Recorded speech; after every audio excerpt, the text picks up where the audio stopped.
Nessa primeira etapa da disciplina, nós vamos estar estudando a parte do navegador, focando principalmente na tecnologia JavaScript. O JavaScript ele foi introduzido, foi na verdade popularizado durante o movimento Ajax em 2005. Anteriormente, nós utilizávamos principalmente o navegador web para fazer download de códigos HTML e CSS gerados pelo servidor por meio de mecanismos de template, de motores de renderização de template no servidor, com arquivos CSS para gerar estilo das aplicações web. Após essa geração, o modelo da aplicação web ele foi ou nós tivemos um incremento, né, de complexidade na forma como eram implementadas as aplicações web por meio do que nós chamávamos inicialmente do motor Ajax, que foi incluído no navegador web. Esse motor Ajax vocês podem entender como uma camada de código JavaScript que era executada dentro do navegador. E ela tinha como objetivo gerenciar os controles de interface dentro do navegador web, eventualmente fazer atualizações de dados com o servidor. Num primeiro momento, nós tínhamos como objetivo utilizar o XML como formato de comunicação do servidor com o navegador web. E esse motor Ajax era responsável por gerar as atualizações e atualizar os componentes de interface dentro do navegador web. Anteriormente, o modelo de interação de uma aplicação web ele era um modelo simples de um único fluxo de funcionamento em que o cliente, o usuário interagia com o navegador web, clicava em um determinado link ou preenchia um formulário, o navegador web ele mandava uma requisição para o servidor, era executado um processamento do servidor e depois o servidor mandava o controle de volta para o navegador web. O que é importante vocês observarem desse modelo de funcionamento é que a interatividade do usuário ela era não contínua, de forma que enquanto o usuário ele esperava por uma atualização do servidor, basicamente ele ficava ocioso, aguardando simplesmente pelo dado atualizado vir do servidor. No modelo das aplicações web utilizando o Ajax, o motor Ajax nesse momento, ele passava a intermediar a interação do usuário, a atividade do usuário com a aplicação web, de forma que ele conseguia gerar resposta para o usuário, enquanto o usuário estava interagindo com a aplicação, sem que o usuário tenha aquele tempo ocioso, aguardando uma atualização de interface, que era observada no modelo anterior, implementando o conceito de continuidade de interação do usuário com a aplicação web.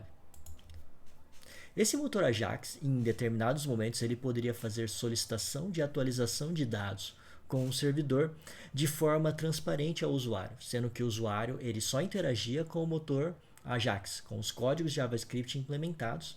e de tempos em tempos esse motor era responsável por enviar atualizações para o servidor, pedindo por novos dados, atualizando dados nos bancos e assim por diante.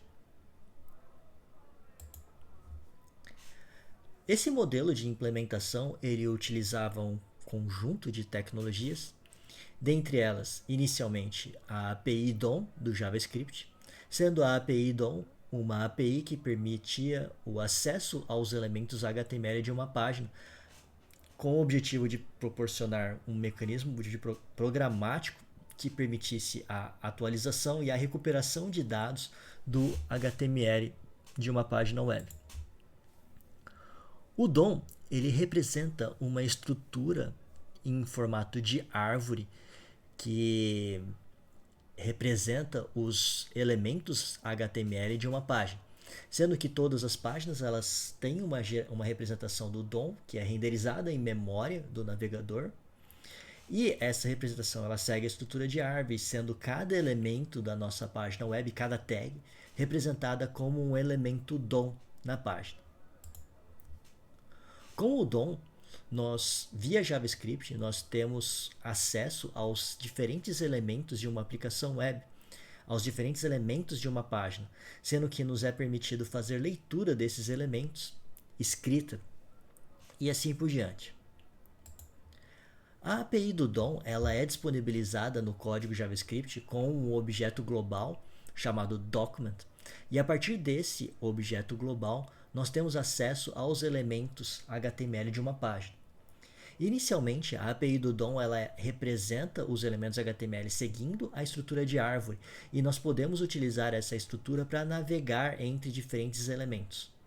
No trecho de código que eu estou apresentando para vocês, vocês podem verificar que eu tenho uma chamada para o document.body, que representa o elemento body de uma página HTML. Dentro do body eu tenho um elemento do tipo parágrafo, que é um filho do body, então eu uso a chamada de child nodes como uma representatividade relacionada ao conceito de árvores. Eu vou pegar o quarto filho desse meu elemento body, e dentro desse meu elemento body eu tenho acesso a diferentes atributos desse objeto DOM HTML, sendo um deles o atributo inner HTML, que me permite acessar o conteúdo interno HTML desse meu elemento parágrafo. A API do DOM ela me permite ler os elementos de uma página HTML e também permite nós fazermos alterações nesses elementos, fazendo atribuições específicas a diferentes propriedades da nossa página, da nossa estrutura DOM do HTML. Existem diferentes elementos HTML que podem ser representados em uma página. A API do DOM ela possui diferentes tipos de objetos representando cada um desses elementos, sendo que esses diferentes elementos eles possuem cada um deles os seus atributos que são representados também na API do HTML. Por exemplo, em páginas HTML nós frequentemente temos elementos do tipo link. Esses elementos do tipo link eles têm um atributo href. Na API do DOM, todos esses atributos eles têm que ser mapeados, permitindo que nós façamos a alteração desses elementos, a criação desses elementos, tudo isso em tempo de execução da nossa aplicação web. Existem diferentes chamadas que vocês frequentemente devem ter utilizado com a API do DOM, sendo ela o ponto de entrada normalmente os objetos globais documents e o objeto window. A partir do objeto document vocês têm diferentes métodos que vocês podem utilizar, sendo alguns deles os mais conhecidos as chamadas de métodos que fazem consulta à árvore DOM, procurando por elementos específicos pelo ID, pelo nome da tag, ou mesmo utilizando queries do tipo CSS, utilizando seletores CSS para procurar por elementos, como por exemplo o document.querySelectorAll ou document.querySelector. Essas diferentes chamadas elas são métodos disponibilizados pela API do DOM que nos permite acessar os elementos HTML para fazer qualquer tipo de alteração na página. Além da definição da árvore DOM utilizada para gerar os componentes dinâmicos das nossas páginas web, nós também temos a definição de eventos do HTML.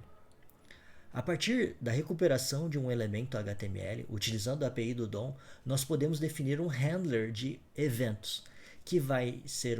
definir uma função que vai ser chamada quando um determinado evento ser lançado na árvore DOM. No exemplo de código que eu estou apresentando a seguir para vocês, nós temos uma definição de um handler de clique para o elemento da nossa página HTML de link.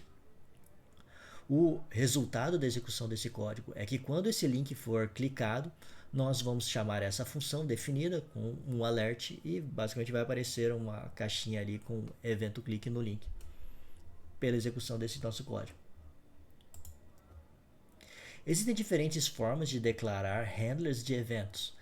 sendo uma outra possibilidade a utilização de atributos no próprio HTML para fazer chamadas de código do nosso JavaScript.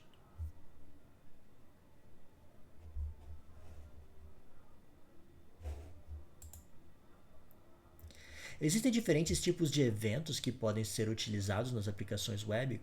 Esses eventos eles são caracterizados como diferentes tipos de eventos. Eu deixo para vocês um link de documentação com os diferentes tipos, sendo os principais eventos do tipo mouse, eventos do tipo teclado, eventos do tipo focus, todos os tipos de eventos que podem ser utilizados em aplicações web.